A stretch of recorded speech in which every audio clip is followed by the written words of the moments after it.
2030. So in my deep dive this week, I stumbled upon a really interesting report. And in the beginning, I kind of laughed, like, oh my goodness, another one of these like silly reports. But then I read it and I couldn't stop reading it. I found it fascinating. First of all, I knew some of the people that were interviewed as part of the research process. And I was like, oh, I actually kind of trust their opinions.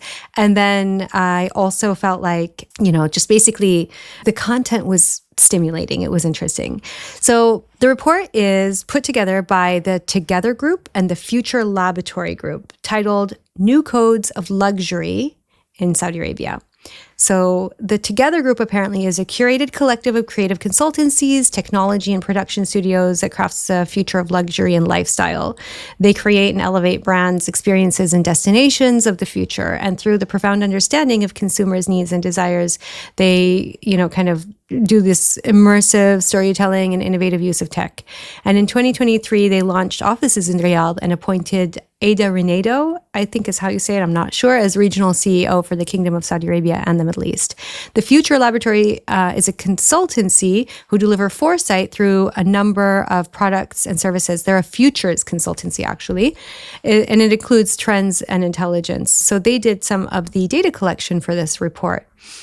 So again, the report is looking at kind of the new codes of luxury, right? It includes the voices of many people living and working in Saudi Arabia, including but not limited to His Highness Prince Bandar bin Saud bin Khalid Al Saud, Abdullah Al Azzaz, who's a creative director of Azzaz Architects, Jenna Bedr, who is the founder of Supreme Hospitality Saudi Arabia, Ray Joseph, who's a creative consultant and founder of 1954 by Ray Joseph and Raya, and Razan Al-Azzouni, who is a fashion designer and founder, a friend as well, Razana Chopra, executive director of Red Sea Global, and so on.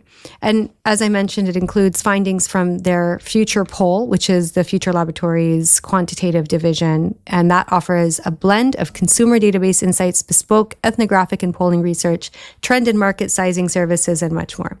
For the report, the primary research was conducted online from the 1st to the 18th of September 2023, 500 adults aged 18 plus in the kingdom with a household income of 500,000 riyals and above, so like $133.3 thousand annually plus.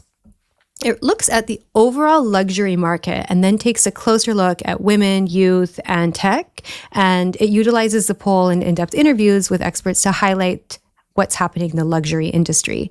And what sticks out the most actually is authenticity, impact, and innovation. And I'll talk a little bit about how they talk about these things and discuss them in the report. So the kingdom is forecast to be home to 203,000 millionaires by 2030, according to Euromonitor International. And Saudi Arabia's surging concentration of wealth is set to shape luxury within the country and beyond. The number of ultra-high net worth individuals, so those with a net worth exceeding $30 million, rose by 17% in 2022 and is predicted to grow by 10.4% in 2024, according to Knight Frank. We might want to ask our friend Faisal Durrani a little bit about this research that has estimated these numbers. And when asked what elements define modern luxury, the Future Poll survey shows that Saudis are most likely to opt for innovation and cutting-edge design, along with customization, personalization, integration of technology, and exclusivity and limited availability. Now, that last one, I think I've noticed quite a bit in the Saudi market, and we'll talk a little bit more about how that's playing out. 91% of the respondents mentioned that convenience is important to them when considering a luxury purchase. And I think this report's really interesting, not only for people who are trying to enter the Saudi luxury market, but really to understand what's happening with the consumer culture there and as a whole. So recognizing these realities is going to be crucial for brands. But, Prince Bandar notes that the first thing businesses should do before coming to Saudi Arabia is to throw the ideas that they have about Saudi Arabia consumers out the door. Now, I think everybody should do that about Saudis in general. Throw your preconceptions out the door and come and see for yourself, similar to what we were just saying. The report delves deep into the way high net worth consumers are pushing the boundaries of ultra luxury. So women are expressing their creativity and personal style in new ways, and younger generations are balancing global trends with their identity. This has led to an evolving definition of luxury in the kingdom. And to quote Ray Joseph, their demands and their desires and what they expect from the market are changing. Ray is a creative consultant who is based between the Gulf and New York. They expect something that looks like them, that acts like them, that relates to them, as opposed to something that is entirely imported, is what Ray says about their desires. The report also highlights how many see the luxury industry in Saudi to be more authentic than in other places. They don't say this, but when I read between the lines, I'm hearing this is not about being dressed in Louis Vuitton from head to toe for most, but it's more about experiencing the world in the most luxurious way possible. So Georgia Fendley, the founder of luxury design agency Construct, which has created branding for Amman, Net-a-Porter, in addition to several other high-profile projects in the region, says, quote, "There is little tolerance for pseudo-luxury. They're more honest and more focused on quality and craft. For me, that's exciting because a lot of what we're seeing in other markets presented as luxury is not luxury at all. It's a manufactured memento of luxury." The discernment is evident among ultra-high net worth individuals and high net worth individuals in Saudi who are financially savvy, seeking wealth protection from geopolitical risks while cultivating legacy creation. Privacy and security are also chief considerations for them. What I thought was also fascinating was the way Georgia goes on to describe the luxury consumers. The kingdom's high earners exhibit an appetite for truly bespoke experiences. It's therefore key to tailor to luxury to the individual. And she says, quote, "At this level of luxury, we're speaking to an audience of one. So we try to avoid ever thinking about a demographic." In the Future Poll survey of Saudi nationals, more than half, so 54% of those with a household income of between 900,000 and 1 million Saudi riyals, and 60% of those earning over $1 million say personalized offerings significantly affect their decision to engage with a luxury brand or service. The higher income brackets also use luxury services more frequently, obviously. 42% of those whose income is over 1 million riyals say that they use concierge-style services in the context of luxury at least once a month. Within Saudi society, they are the trendsetters, if you will. Their influence and spending power enable them to be key contributors to the growth of the luxury market. Secondly, their preferences in fashion, art, and lifestyle are, where visible, closely watched and emulated by a wider audience, thus shaping the tastes and aspirations of the emerging affluent class. And this helps set the tone for brand innovation and creativity. I'm going to talk a little bit more about what they say about women and young people. So the report zooms in on women and notes that Middle East, in particular, Saudi Arabia, has seen a surge in women entrepreneurs, with 1 out of 3 new businesses in the region now founded by women, according to figures from Wealth Briefing. Saudi Arabia issued 139,754 new commercial licenses to women in 2021, marking one of the largest growth rates according to records. And as women in Saudi gain even greater independent economic influence, they are becoming integral to a new era of luxury consumption. Vision 2030 has increased women's presence in the workforce and spurred a wave of women-led entrepreneurship and family businesses. According to Saudi fashion designer Ghazan Al-Azzouni, According to Saudi fashion designer Ghazan Al-Azzouni, quote, "It's not just about opportunities, but about the diverse range of professions women can now pursue." So this shift extends to education as well. Bentley's Extraordinary Women Initiative, for example, has recently expanded to Saudi Arabia to foster the next generation of female leaders in tech, engineering, business, and design. Lifestyle is another major pillar. PIF has established an integrated company to promote quality of life for women called Kayani, which will focus on future generations' health and lifestyle through fitness, sportswear, personal and therapeutic care, as well as nutrition, diagnostics, and wellness education. And people want to see women succeed. Their polls show that 88% of affluent KSA nationals also believe it is important that luxury brands contribute to the empowerment of women in the region. Of course, when talking about Saudi Arabia, we can't ignore young people and youth. The kingdom stands out as an especially youthful market, overall boasting one of the youngest populations in the world. As of 2023, 63% of people are aged under 30, according to the census data. The paramount position this vibrant youth culture holds for brands will breathe new life into luxury. The report refers to young people as a social generation. The future poll findings show that 66% say they're currently a member of one or more luxury membership clubs, compared with 43% of respondents aged 35 to 44 and 31% of those aged 45 and over. It follows that the emphasis is on luxury experiences. It follows that their emphasis on luxury experiences is unmistakable. 72% of youth prioritize luxury travel and accommodation, and 59% prioritize fine dining and gourmet experiences. And then the report really goes on to talk about how young people are really engaging in a very vibrant and growing food and beverage culture within the kingdom. However, they really are highlighting the way that young Saudis want to respect their own culture, live their culture, but want to be global. They want to assimilate with the rest of the world. More than 90% of Riyadh's Riyadh's 7.8 million population eat out at least once a week, according to the research by the real estate consultant JLL. This growing trend reflects a desire for distinct places beyond homes and workplaces. The number of young people who are out and about, who are looking to dine out or go to a coffee shop is amazing, says Abdullah Al-Azzaz, creative director of Azzaz Architects. He explains that going out for coffee or food is not functional, it's a deeply social experience. And then finally, they go on to really talk about the role of digital and social media. Digital engagement is unsurprisingly incredibly high. Among 18 to 34-year-olds, 46% use predominantly digital methods for purchasing luxury goods, compared to 30% of those aged 45 and over, according to the survey. Their taste for tech extends to gaming and even crypto investments. To win the loyalty of Saudi's young luxurians, brands need to craft unique offerings that emphasize ease, quality, and continuous innovation. Social media is informing their choices, with Snapchat proving particularly popular. These are millennials and Gen Z with spending power, and they're highly engaged on social media, explains Rachel Ingram, this co-CEO of Folk, a creative agency building social strategy and social commerce offerings for luxury brands. That's where they're chatting to their friends, that's where they're browsing, and that's where they're shopping.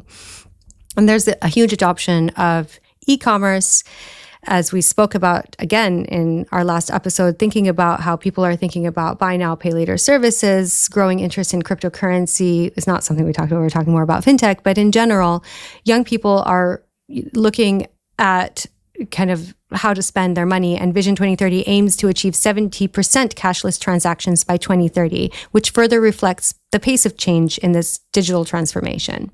It was interesting because even in Riyadh season, you started getting things like NFTs, non-fungible tokens, used for the Riyadh festival. The cards that they were using offered season-long access to Boulevard Riyadh City and Boulevard World, the festival's key entertainment zones.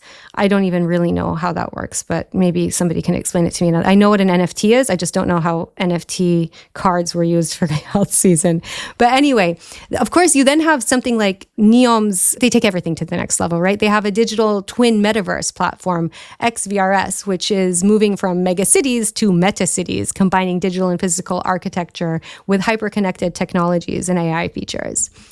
I won't go too much into the next section, which is talking about beauty and fashion, because I think we really know that that is a huge industry in general, but especially in the Middle East.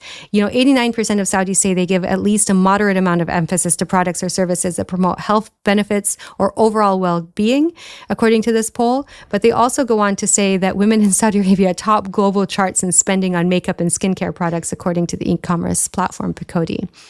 Women spend 55% more than men on average, but actually in fragrances, men are spending 20% more on colognes and oud products. Probably, Lucien, you're contributing to this number. Almost, not yet. And fashion already leads much luxury spending in the kingdom. 50% of Saudi nationals who are open to local brands are buying mainly fashion and apparel, followed by jewelry, beauty and wellness products, and so on. It's being hailed as a catalyst for change. And you have things like the Ministry of Cultures, their fashion commission contributing to this. As Jenna Bedir notes, there's going to be a huge uplift in Saudi designers who are going to be showcasing their designs worldwide within the next 5 years. And we've already seen that happen. There's also that push for made in Saudi Arabia. And you also have the added element of the push towards sustainability. And you're seeing things and collaborations with, for instance, the Fashion Commission setting up a research center at KAUS to explore innovative, sustainable solutions in textile science. Saudi's young population will ensure that the talent is produced to supply a growing workforce across all segments of the fashion value chain, as long as we inspire and invest in them. I want to conclude by actually just reading the last bit of the report, which I think is very telling and sums it up really well. The real opportunity is for those who not only view Saudi Arabia as a key market for selling their luxury products and services, but who are also ready to engage in the region to support the visionaries and ambitious entrepreneurs co-creating the new codes of luxury in Saudi Arabia from the inside out rather than from the outside in. What sets Saudi Arabia's burgeoning breed of luxury apart is its unique blend of tradition and transformation, where demographic shifts, cultural influences, and technological strides converge to bolster the kingdom as a powerful global player. This report has delved into the intricacies of consumer demographics, the driving forces behind evolving trends, and the emergence of a distinct Saudi-first ethos. Beyond the echoes of heritage, we are challenged to ponder the future legacy of Saudi Arabia. How will it look, feel, and be expressed in unprecedented ways, even forming new global codes supported by best-in-class examples from a new kind of nation? Quote, "My ask to the world is to allow this incredible nation full of bright, young, brilliant people to grow and evolve," end quote, by Rosanna Chopra of Red Sea Global. Thank you. Just such a good deep dive. I'm really glad you chose this because there's a ton of information in here, and your selection of this as a deep dive prompted me to find it, download it, and read it. It's so good. There's a lot of great data in here. And then what I like about this report is it kind of takes the data and then extrapolates just a little bit and kind of provides real world meaning for that data. I mean, you mentioned earlier, 91% of affluent Saudis mentioned that convenience is important to them. There's some really good terms too. I mean, they describe Saudis as ultra luxurians, and that's a cool phrase to use. 88% of affluent Saudi nationals believe it is important that luxury brands contribute to the empowerment of women in the region. And this is really just a point that I want to make. 2 points really are on women and youth, because that, to me, was the most interesting. You mentioned that 1 out of 3 new businesses are founded by women. It's interesting, like they talk about cars in terms of automobiles, dealerships must cater for women's tastes too. You're seeing smaller and more sleek looking cars, which previously wouldn't have been supplied to the market. It's kind of interesting. And a lot of this is like, if you're a brand, or if you want to start a brand, I mean, these are real points of data that are very helpful for you if you want to enter the Saudi market and find success. The part about women though, I mean, what's so cool about this report is it kind of just like highlights, look, like Saudi women are no longer buying things to look good at night. I mean, Saudi women are entering the workforce in droves. This is the quote that's super interesting to me anyway. With Vision 2030's massive increase in women's employment, driving interest in different product categories, and it goes on, but there is more interest in contemporary brands ready to wear fashion, athleisure. They're getting dressed for the workforce, not just for evening wear. That's a huge shift, and that's an opportunity for people supplying that kind of product. And then the comments on youth, I mean, the youth of the future, 95% of affluent 18 to 34-year-olds think it is important to support and engage with Saudi-first enterprises and celebrate local craft and design. You mentioned the stat earlier, 46% use predominantly digital methods for purchasing luxury goods. 60% say they use a mix of both.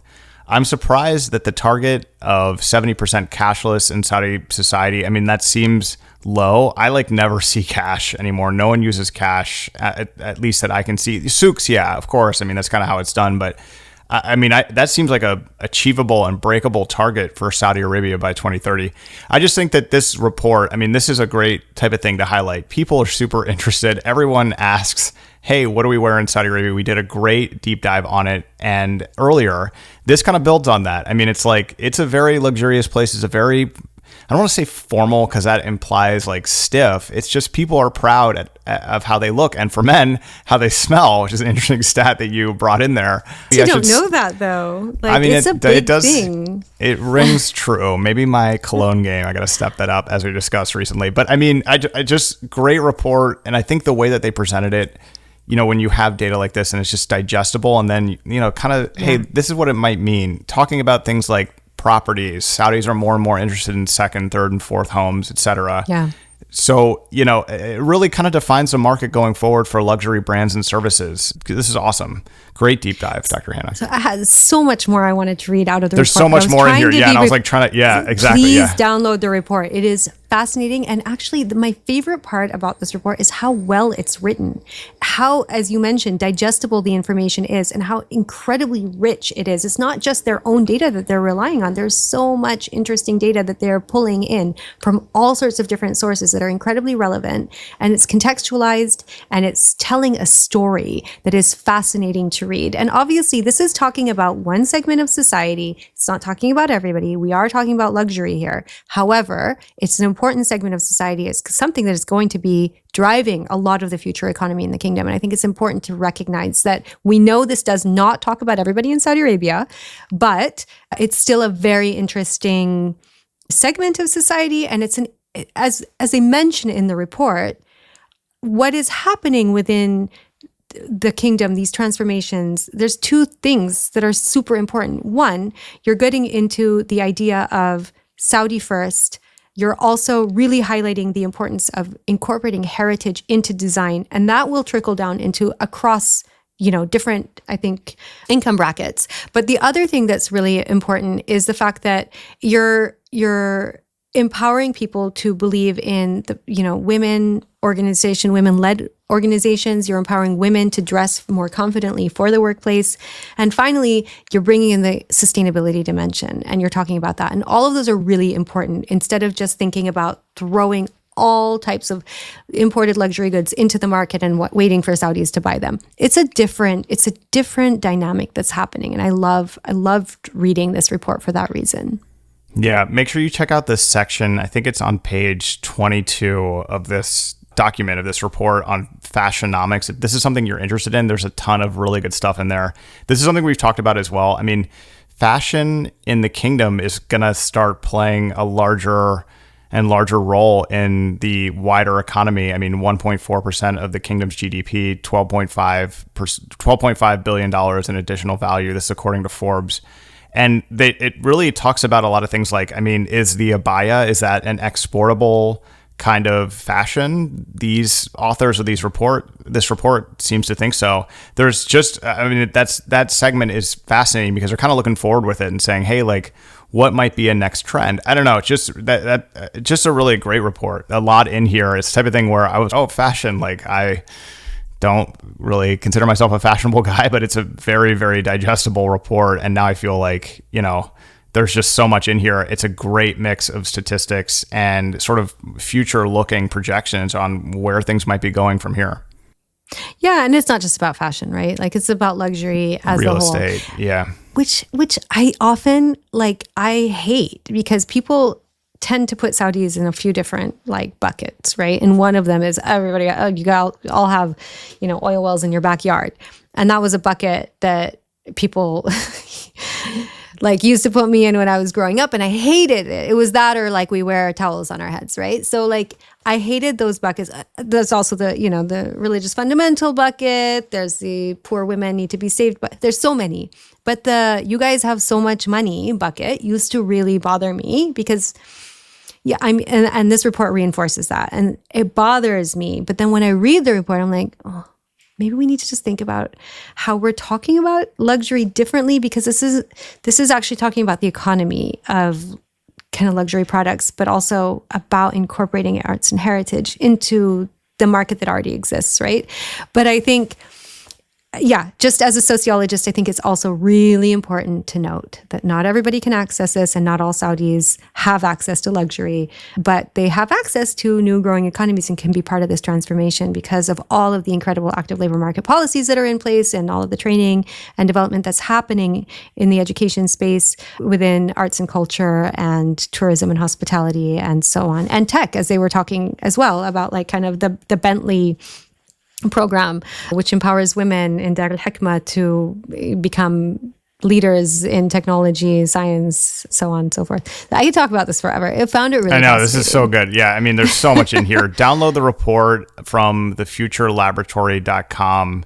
It's called Nude Codes of Luxury in Saudi Arabia. A fantastic job to the makers of this report. It's really quite in depth, and as you noted, it's luxury. So it's not just fashion; it's real estate, it's destinations, vacations. It kind of blends it all together, and it does kind of form a new identity. Although until you told me, I thought that when you wanted to power up your car growing up, you just dug a little hole in your backyard and a bunch of oil came out. Totally Plug kidding. your little Yeah, hose just in. gas it up. Yeah, exactly. Kidding. Great report. Dr. Hanaa, let's get to the news. Let's get to the news.